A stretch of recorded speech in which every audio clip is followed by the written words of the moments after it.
technology and know how we'll enable our full potential to contribute to our nation building at our time. In Lao PDR, access to internet at home in the countryside is very limited. We need access to computers and internet in schools.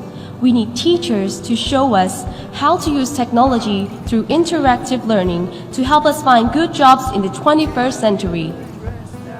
On 11th November, the Lao government made a very important commitment to invest in quality education and skills building in both the first and second decade of life for the Lao generation 2030.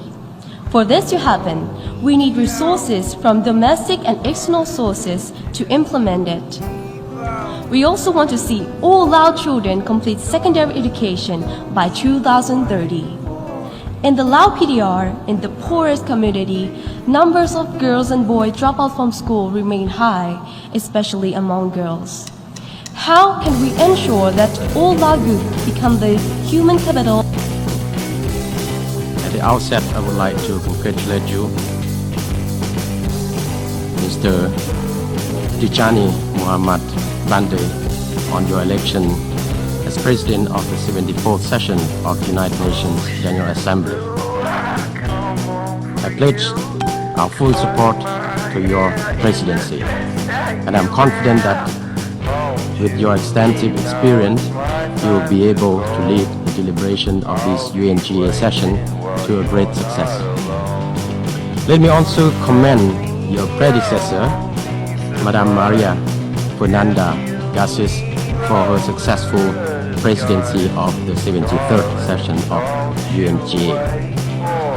Mr. President, the international community is facing myriad challenges. Many parts of the world have been experiencing more frequent and severe impact of climate change, which has extensively affected the livelihood of the people globally. Heat wave has swept across Europe, while drought has prolonged in many parts of the world, but in others, flood has been extensive, inundated residential and productive lands.